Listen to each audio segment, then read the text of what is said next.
Hello everyone. In this video, we will do the daily current affairs analysis of 29th November 2021. So the first topic which we will discuss is about the electoral bonds scheme. So it is from GS paper 2 and topic is electoral related issues. So background, the Supreme Court cited the possibility that political parties would misappropriate funds obtained through electoral bonds for other purposes such as supporting terrorism or violent protests.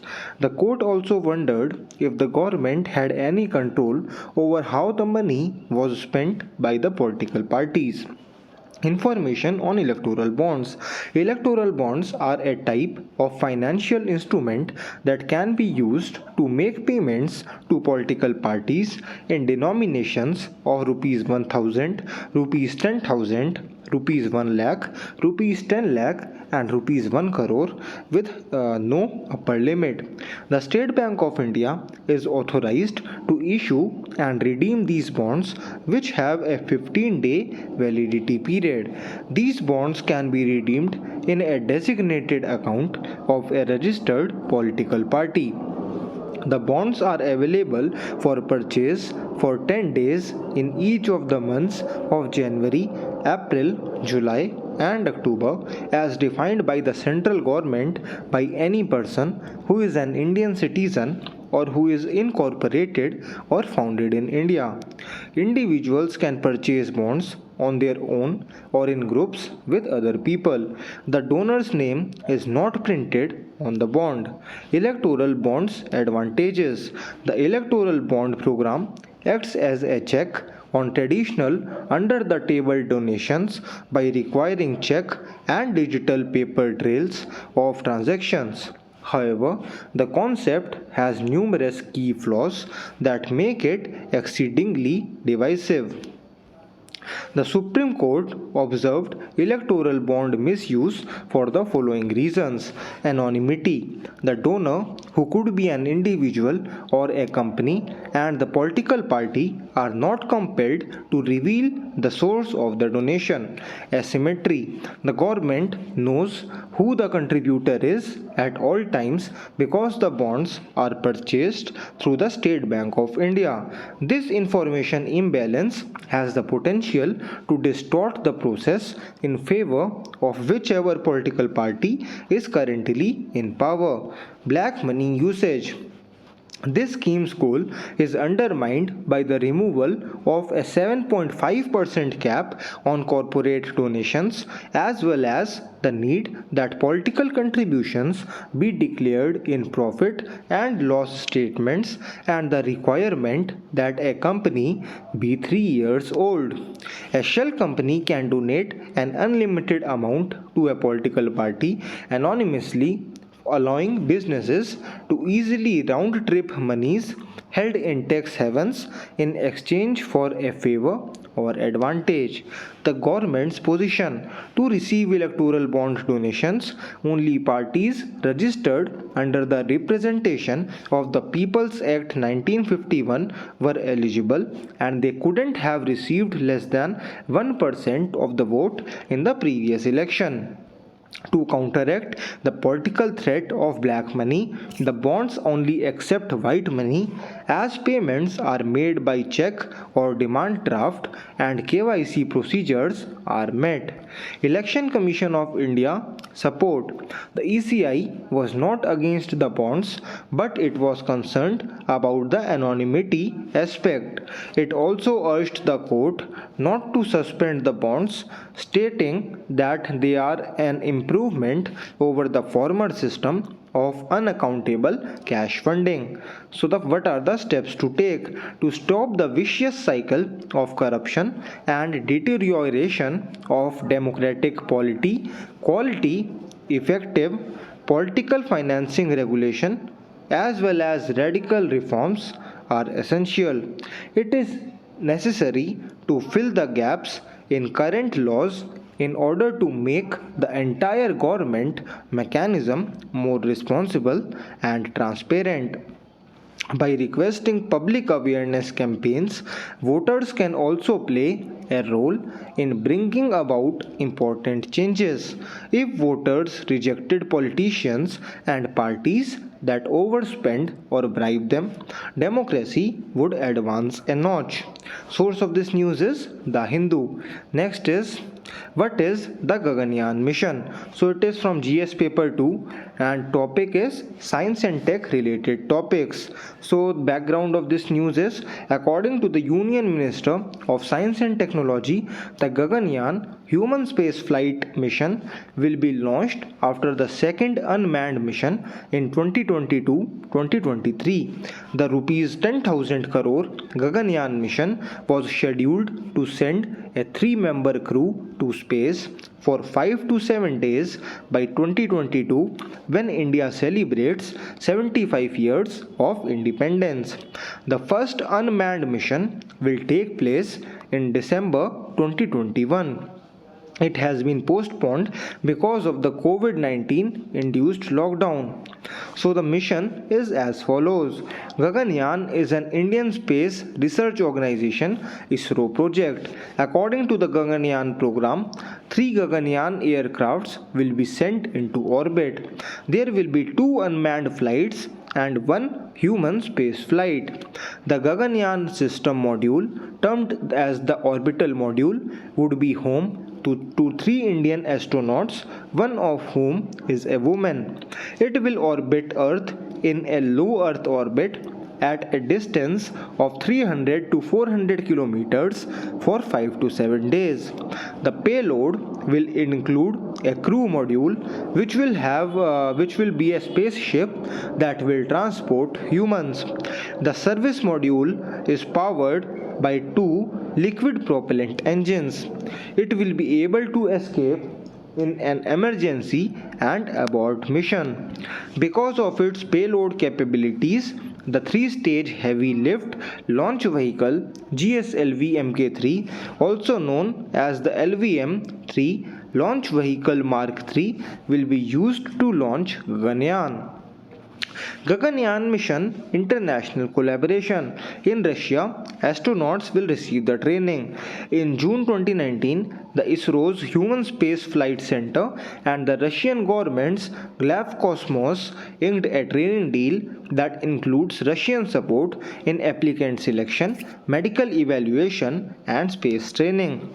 On board the 276 MDK plane, the applicants will study the systems of the Soyuz manned spacecraft in depth and receive training in short-term weightlessness.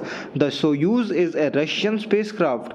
The Soyuz is an international spacecraft that delivers personnel and supplies to and from the International Space Station. For trainee astronauts and space tourists, the 276 MDK is a military transport plane with parabolic flight capability.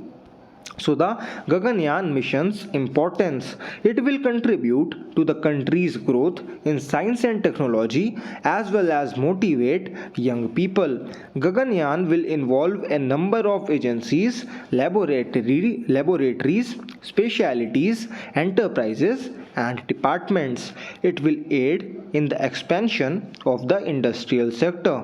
As part of steps aimed at promoting private participation in the space industry, the government has announced the foundation of InSpace. It will aid in the growth of technology for the greater good of society. It will contribute to bettering international cooperation. It is likely that a single international space station created by a group of countries won't be enough. Gaganyaan will concentrate on regional necessities such as food, water, and energy security, all of which will need the creation of regional ecosystems. Other upcoming Indian projects include India has unveiled preparations for a new moon expedition called Chandrayaan 3. It is scheduled to premiere in early 2021. Shukrayaan mission. The ISRO is also working on a Venus mission dubbed as Shukrayaan. Source of this news is The Hindu. Next is different cabinet committees. So it is from GS paper 2 and topic is parliament related issues or topics. So committees of the cabinet include the appointments committee, the accommodation committee, cabinet committee on economic affairs. Legislative process is overseen by the cabinet committee on parliamentary affairs, cabinet's political affairs committee, the security committee of the cabinet committee on investment and growth is one of the cabinet subcommittees.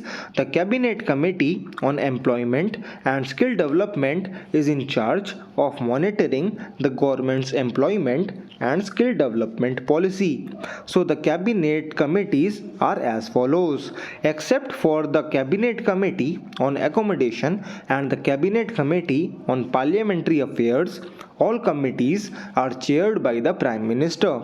They are extra constitutional at the time of their emergence. In other words, they aren't mentioned in the constitution. The rules of business, on the other hand, make it possible for them to exist.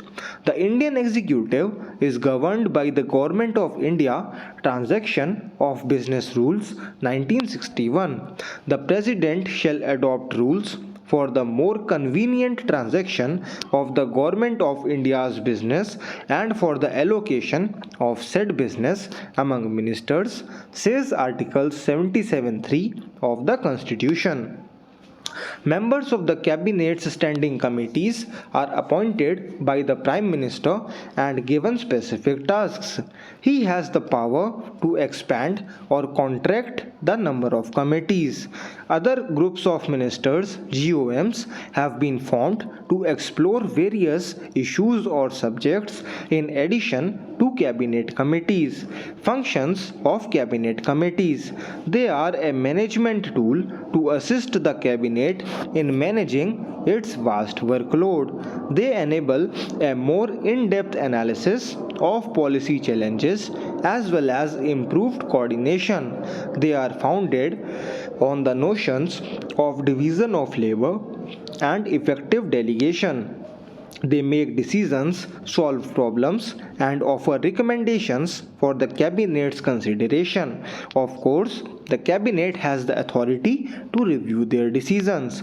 So, the group of ministers. Ad hoc committees are formed to give recommendations to the cabinet on a number of important issues and challenges. Some of these group of ministers have the authority to make decisions on the cabinet's behalf, while others can merely make recommendations. The formation of group of ministers has shown to be a practical and effective tool for interministerial cooperation. The relevant ministers are inducted into the different group of ministers, which are then disbanded once the advice has been crystallized. Source of this news is The Hindu.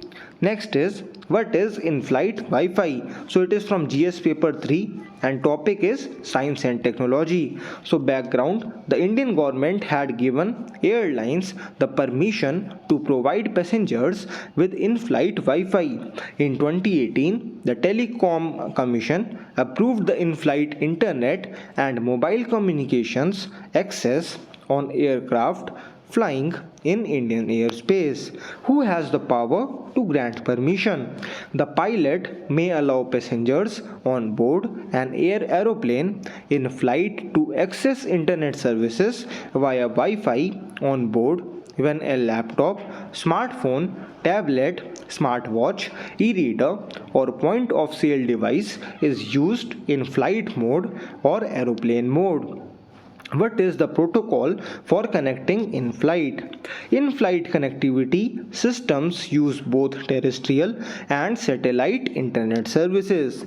Once flight mode is activated, the plane's antenna will connect to terrestrial internet services provided by telecom service providers. Once the aeroplane reaches a height of 3000 meters, the antenna will switch to satellite based services. Internet access will not be interrupted for passengers, and cross interference between terrestrial and satellite networks will be avoided. Upcoming challenges: airlines will cover the first cost of installing antenna aboard airplanes. As a result, the higher cost may be reflected in ticket prices. Aside from the equipment, the increased weight and drag generated by the antenna will result in greater fuel costs for aeroplane. Due to technology and rules, calls can be made from airplanes, although many airlines do not want noisy cabins. So the benefits include passengers may make phone calls and access the internet while traveling on more than 30 airlines across the world. This service will now help Indian Airlines compete against the international carriers. Business travelers love these services because they allow them to continue working without interruption. While aboard the plane, other passengers can interact with their loved ones. Source of this news is The Hindu. So next is about the Azadi Ka Amrit Mahotsav initiative. So it is a prelim specific topic. So the Azadi Ka Amrit Mahotsav has been launched by the Indian government to commemorate and celebrate 75 years of progressive India as well as the rich history of its people, culture and achievements. This Mahotsav is dedicated to the people of India who have not only helped brought India this far in its evolutionary path but also hold the power and capacity to enable the vision of activating India 2.0 driven by the spirit of Atmanirbhar Bharat. Azadi Ka Amrit Mahotsav is a celebration of India's progressive socio-cultural, political and economic identity. After a 75-week countdown to our 75th anniversary of independence, the official journey of the Azadi Ka Amrit Mahotsav will begin on March 12, 2021 and end on August 15, 2022. So source of this news is The Hindu. So thanks a lot for watching the analysis video. Have a nice day.